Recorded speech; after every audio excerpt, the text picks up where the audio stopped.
বগুড়া ৬ ও ঢাকা ১৭ আসনে বিজয়ী হন বিএনপির চেয়ারম্যান তারেক রহমান। সংবিধান অনুযায়ী একজন ব্যক্তি কেবল একটি আসনের সংসদ সদস্য থাকতে পারেন, যে কারণে বগুড়া ৬ আসনটি নির্বাচন কমিশনকে লিখিতভাবে ছেড়ে দেন তারেক রহমান। আসনটি শূন্য হওয়ায় পুনঃ তফসিল প্রকাশ করে ১৪ এপ্রিলের আগেই নির্বাচন করার ঘোষণা দেয় ইসি।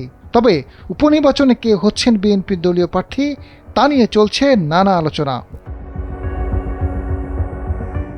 এদিকে ছেড়ে দেওয়া এই আসনে বিএনপির চেয়ারম্যান তারেক রহমানের স্ত্রী ডাক্তার জুবাইদা রহমান কিংবা মেয়ে ব্যারিস্টার জাইমা রহমানকে প্রার্থী করার দাবি তুলেছেন অনেকে। অতীতে এ আসনে প্রয়াত চেয়ারপারসন খালেদা জিয়া বিপুল ভোটে বিজয়ী হয়েছেন। এবারের নির্বাচনেও বিপুল ভোটে দলের চেয়ারম্যান তারেক রহমান বিজয়ী হয়েছেন।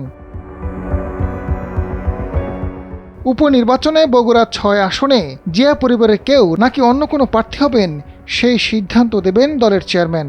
তবে ডাক্তার জুবাইদা রহমান কিংবা ব্যারিস্টার জাইমা রহমানকে প্রার্থী করার জোর আলোচনা চলছে। এছাড়া বিএনপির মিডিয়া সেলের আহ্বায়ক মওদুদ হোসেন আলমগীর পাভেল, বগুড়া জেলা বিএনপির সভাপতি রেজাউল করিম বাদশাহ, বগুড়া জেলা বিএনপির সাবেক সভাপতি AK মাহবুবুর রহমান ও সাইফুল ইসলাম এবং সাবেক সংসদ সদস্য হেলালুজ্জামান তালুকদারের নাম শোনা যাচ্ছে। বগুড়া জেলা বিএনপির ভারপ্রাপ্ত সাধারণ সম্পাদক মোশাররফ হোসেন জানান, বিএনপির চেয়ারম্যান ও প্রধানমন্ত্রী তারেক রহমানের ছেড়ে দেওয়া আসনে উপনির্বাচনে দলীয় প্রার্থী এখনও চূড়ান্ত হয়নি। তফসিল ঘোষণার পর দলের হাইকমান্ড থেকে প্রার্থীদের ঘোষণা দেওয়া হবে। আজাদ ফারুক, সময়ের আলো।